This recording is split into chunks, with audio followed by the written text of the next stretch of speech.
everyone, welcome to Ed's Garage.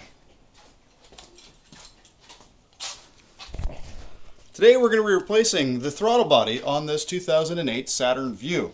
Now, as some of you may already know, I work at Abbotsford Hyundai. Now, I have a Saturn. This is my wife's car.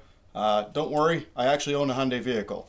But in any case, today we're going to be replacing the throttle body. So a throttle body is basically what regulates the air going into the engine. This is your throttle plate right here. And the issue that I have with this vehicle is that the throttle body makes all sorts of crazy noise. As a matter of fact, this is its throttle body. Now, I know I just drove this car in, so you're probably wondering, well, how the hell did you drive it in without a throttle body? Well, I went to the wrecking yard and I picked up a throttle body about a month ago and put it in. And when I was at the wrecking yard, they were closing in like 15 minutes, so I quickly pulled a throttle body out of another vehicle that had the same engine size and threw it in there. Problem with that throttle body, too small. The air intake, so this basically diameter, was too small. I just realized I'm looking at myself and it looks weird in the camera. Sorry about that. So the air intake was too small and the vehicle was very, very sluggish. So what I need to do is I need to put the proper sized throttle body in there, which I do have now. I ordered this on Amazon, cost me about 140 bucks. That's Amazon Canada for all you Americans out there who get much better deals on parts, but I just didn't want to wait. So I ordered this, came in really, really quickly, and it's brand spanking new. So we're going to put that in today. Okay, stay tuned. Okay, so full disclosure, I am not a mechanic. I just pretend to be one sometimes. All right, so underneath the hood here, we've got a 2.4 liter Ecotec engine. This is the GM BASS system. I don't know what BASS stands for. Battery assist, I guess. Battery assist system. Because it actually is a hybrid drivetrain. Well, this is a mild hybrid. The way this system works, basically, it's pretty easy. You got your typical 2.4 liter Ecotec engine, and then there's actually an electric motor that basically just assists the engine in acceleration. But also, when you come to a stop, engine shuts off. It uses a battery pack that's mounted in the back of the vehicle to power that electric motor, and the electric motor keeps all the accessories turning, so you're saving fuel. Now, I wish that were the case with this vehicle, but because it's got 170,000 kilometers on it, the whole system doesn't work very well and anymore. And I get about 11 liters per 100 kilometers, which unfortunately is more than this vehicle should use. But you know what? For a small SUV, that's actually still not terribly bad. So it does the job. In any case, we're going to replace the throttle body today, and maybe that'll actually help a bit too. So this is the throttle body that I picked up from the wrecking yard, and as I mentioned, the intake is too small. So hopefully what we're doing today makes a difference. So first thing I got to do is take all this crap off. Basically my air filter's down here. I'm going to loosen that clamp, and I'm going to take off the positive crankcase hose here. That's a pretty simple one. Make sure that it's clean and not clogged, and that'll give me access to my throttle body, which is held on literally by 4 bolts. So pretty simple. Alright, so to remove our clamps today, I'm going to be using my handy dandy Ryobi impact driver. These tools are fantastic and I highly recommend them to anybody looking for inexpensive, good quality tools. Now, the other thing I'm using is a the hell do you call it? A driver extension, something rather. But yeah, the reason I'm doing that, not for this one, but for the other clamp, it's a little bit annoying to get to with a power tool. So what I can do with this one is I can bend it around and just loosen it just as easy as that. The more you can do with the power tools, the quicker you're going to get stuff done. Alright, so I'll take off that clamp using electrician's pliers. Why? I don't know. First ones I grabbed, that's why. And they worked. Taking off hoses like this, sometimes just a little twist breaks them free. And they should come off pretty easily after that. There we go. Alright, larger hoses, same thing. Give them a little twist, and that should release them. That one I'm not going to take off yet. This one first.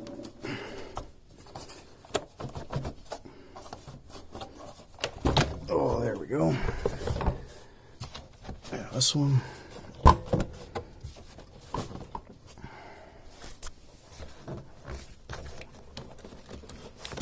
There we go. All right, so there is a bunch of excess plastic that GM decided would be a good idea. And really, I mean, you just need a pipe running from here to here. That's, you know, air cleaner with filter, air intake. So what the hell is all that mess? Yeah, whatever. Okay, got to take off these 4 bolts. Alright, so what we need is a 10 mil for those 4 bolts. Now, 10 mil is the most notoriously missing socket in any one socket set. What's really weird though is I've lost my 12 mil, so I've had to replace it. I've lost my 17 mil, so I've had to replace it. I've actually lost 2 17 mils and had to replace both of them. Yet, I got my 10 mil, my 10 mil, and my 10 mil. I haven't lost any of them. What the hell's wrong with me? I do a lot of repairs, and for some reason, the mysterious 10 mil is still in my toolbox. Alright, so, anybody looking at these giant Stanley sets from Canadian Tire, they're great, but the ratchets suck balls, so I recommend you use different ratchets. I'll be using a Westward. I've had this trusty ratchet for, 20 odd years. Good stuff.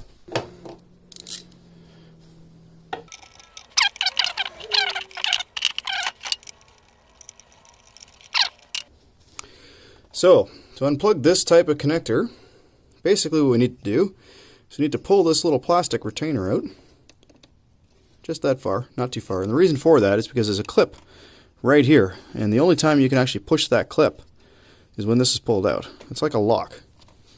Now that I got the retainer pulled out, I can push the clip and pull it out.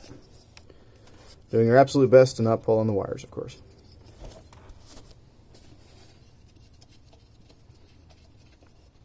So anybody with a GM vehicle with a 2.4 liter engine, 2003 or 4, something like that, or newer, will have quite literally the exact same style throttle body. They're all interchangeable, but the bore on this one is much smaller.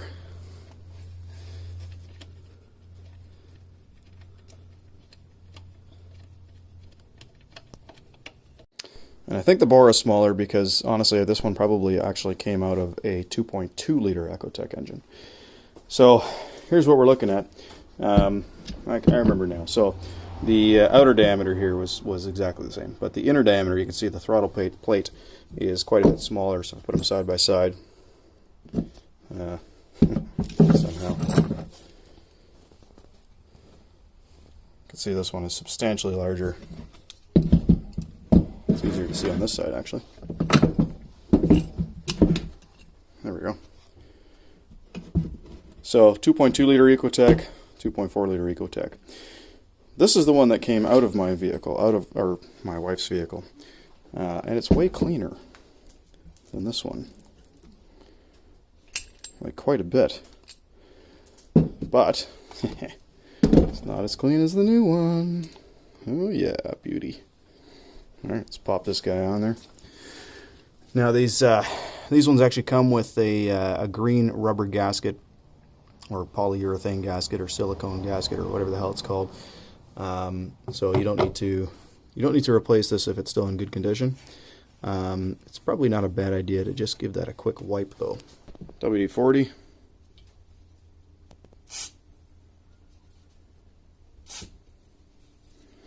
Just to make that piece of paper towel got a little bit of cleaner on it. WD-40 is like the best universal cleaner ever. I use it to clean my hands off too. Works well. Alright, now being very careful, of course, not to inadvertently drop bits of paper towel down into the intake.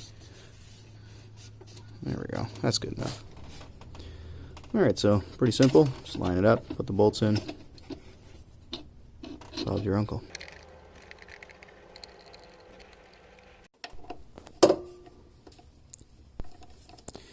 Alright, so when installing anything that's seating onto a gasket, it's always a good idea to basically seat a bolt or lightly sort of finger tighten it, and then go opposite corner, and then follow that around basically. And the reason for that is because you don't want to tighten one side of the thing, which could actually force the gasket to move in ways that you don't want it to. On some applications like valve covers and whatnot, you can actually bend the valve cover as an example. So there's a number of different reasons, but you always want to try to go opposite corners and sort of keep that trend going. As a matter of fact, same for putting on wheels when you're bolting on a wheel after you've replaced a flat, as an example. So we're just going to hand tighten these.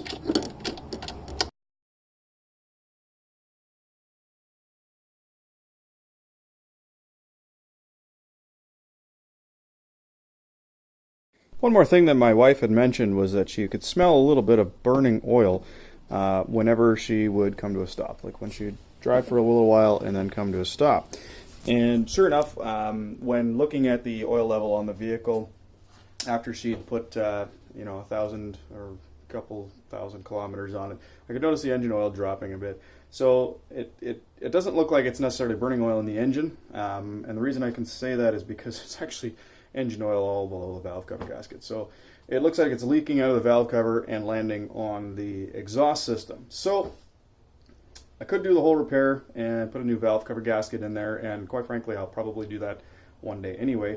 However, I want to give something a shot, and it's a product that I've used in my Suzu Trooper, which has stopped several leaks: an oil leak, differential leak, a transmission, actually two transmission leaks, one on the input shaft seal and one on the shift lever input shaft seal.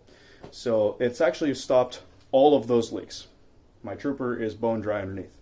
So I'm going to go ahead and give this a shot. It's AT205 ReSeal, and I swear by this product. I've used it on other vehicles as well. Haven't used it on this one yet, but the results that I've had on several occasions now leads me to believe that this is going to work just fine on this seal as well. So check it out. Look at the reviews on Amazon. This stuff gets extremely good reviews for stopping leaks. So it's 8-ounce bottle. It's designed to treat a 6-liter or 6-quart system. I don't think I have. This is not full. I've already used some of it. So I'm going to go ahead and pour the rest of what I've got here into the engine. I might keep a little bit out because this is a 5-liter engine, or well, it's not a 5-liter engine, but it takes 5 liters of oil.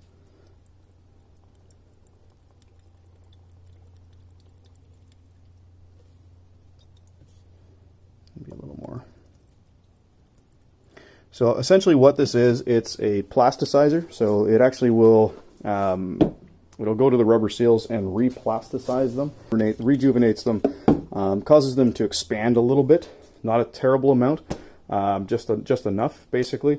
So I haven't had any problems using the product. If you look up reviews, there's 99% of people using it haven't had any issues with it either. So I definitely recommend it. It can be used in the engine, transmission, differential, power steering system, and any basically hydraulic system. Other than brakes, you don't want to use this in your brakes. So basically, yeah, you just pour it in and drive the vehicle around. After about 500 kilometers, so about 300 miles, it should clear up the leak. If it doesn't, take it to your local mechanic or fix the leak. So the leak that I have in this one is around the valve cover, and you can actually, well, if we lean over this side here, you can actually see it right there. There's a bunch of oily residue, and I was able to see it down this other side as well, and kind of all over the place. It's a little messy. And there's actually a little puddle right down there as well on top of the transmission where it's probably also cooking. So not a huge leak. It's pretty slow, but it's enough that the oil that's coming out of it is burning on the exhaust and causing that little oil burning smell. Guys, if I'm wording things wrong, I apologize. As I mentioned, I am not a mechanic. I'm only doing this with one take. I'm not, you know, making a mistake, realizing it, and then retaking this. I'm not into that kind of bullshit. When I'm done this video, I'll edit it a little bit. I'll throw it up on YouTube. But I just wanted to have something out there to get started. So, you know, the air box. I'm sure it's got a proper technical name. I don't care what it is. It's a box that has air flowing through it. Pretty straightforward to me. Okay. All right, I've gone ahead and put the intake hose back on. Notice I haven't put the engine cover back on. And I haven't put the engine cover back on because I still want to pressure wash it all. Alright, so the new throttle body is installed, and I do have a service engine light, but that is on for an unrelated issue. However, it might also be on for the new throttle body. When you install a new throttle body into a vehicle, often there is a relearn procedure. When I first started up the car, the idle went all the way up to 3,000 RPM, and then it dropped back down to 1,000, and now it's idling nicely at about 800. Which is about right. So I'm going to double check the fault codes and just have a quick look and just see if any of them are related to the throttle body.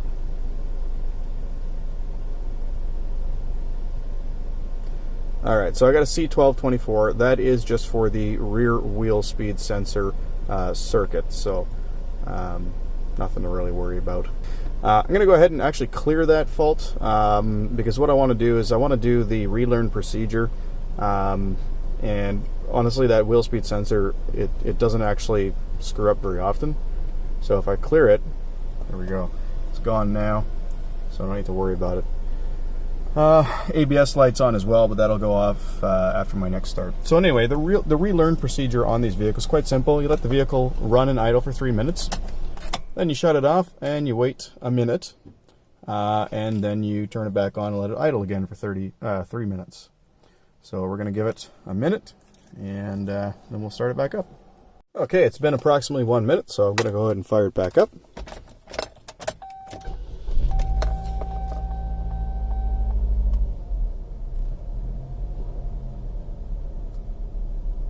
Alright, so it looks like the computer just had to do a little bit of searching around for the correct idle speed, and it's calming down very, very quickly this time, which is good.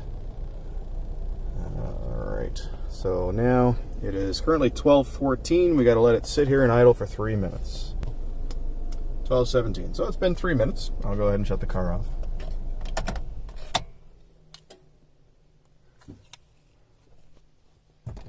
Open the door, so stuff shuts off.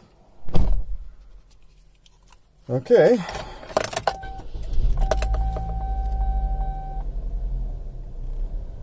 Idle.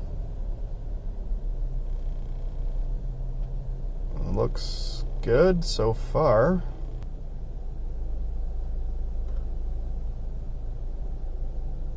Okay, I think it's safe to say we can go for a drive here. Alright, so it seems to be running properly now. Idling at about 700 and, well, between 720 to 760. It kind of fluctuates between that. So it's doing pretty good, and I was able to boot it up this hill without any problems. It's definitely got a lot more power than it did with that other throttle body that was too small. So I think we're good. We're going to head home and pressure wash the engine, and I think that's all I need to do for today. And then I still got to replace that wheel speed sensor. Okay, cool. See you in a bit. Alright folks, so we've got the engine bay all pressure washed. So we just got to put the engine cover back on and put it all back together again, and we'll be done.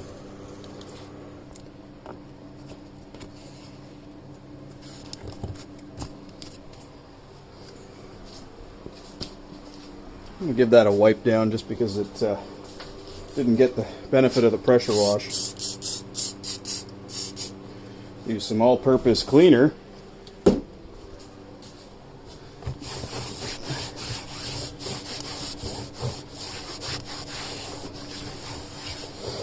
Ugh, that just made it look worse. Maybe a fine mist. That's better.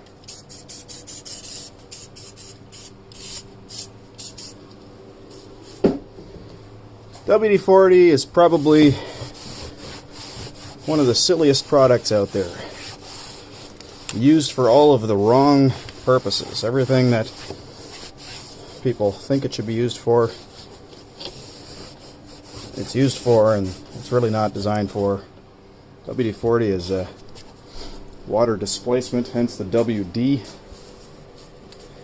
And it's often used as penetrating oil. It's not penetrating oil. Doesn't work very well as penetrating oil.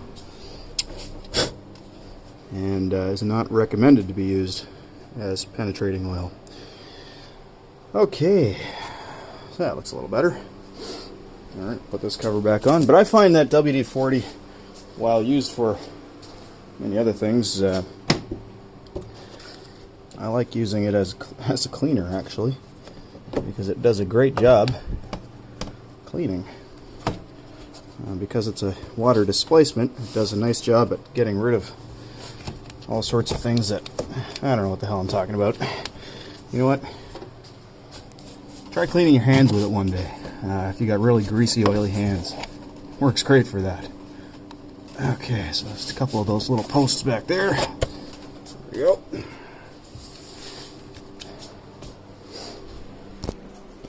Here's our trusty impact driver. Being very careful on clamps with impact drivers, of course, because it's pretty easy to blow through a clamp's ability to hold in place with an impact driver. Doesn't take much. Good and tight. Good and tight. Last one. And now our clamp. And then we are done. Done and done. So it's running great. It's all put together. Now I just got to figure out the wheel speed sensor issue with the vehicle, and then we're good. That'll be the next video. So, thank you so much for watching. Hopefully this helped out a little bit somehow. I don't know. I don't care. Maybe you just like watching people work on cars. I know I do. It's weird. Guys like Eric the Car Guy and Scotty Kilmer, they were inspiration. But of course, those guys are real mechanics. I'm just an idiot with tools. Alright, so it's all buttoned up, looking clean, nice and good.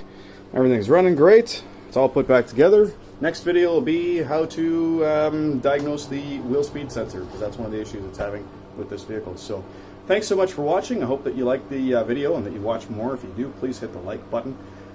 Stay tuned for a lot more videos. I do a lot more than just working on cars. I do crazy shit, like I make flashlights, just as an example. So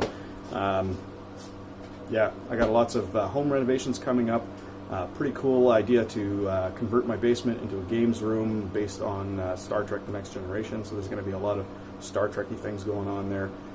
Check out another video that I'll make in regards. So actually, I'll add the video to my page. Basically, it's all in regards to a shuttlecraft bed that I built my son. So that's pretty cool too. Anyway, again, thanks for watching, and stay tuned for more.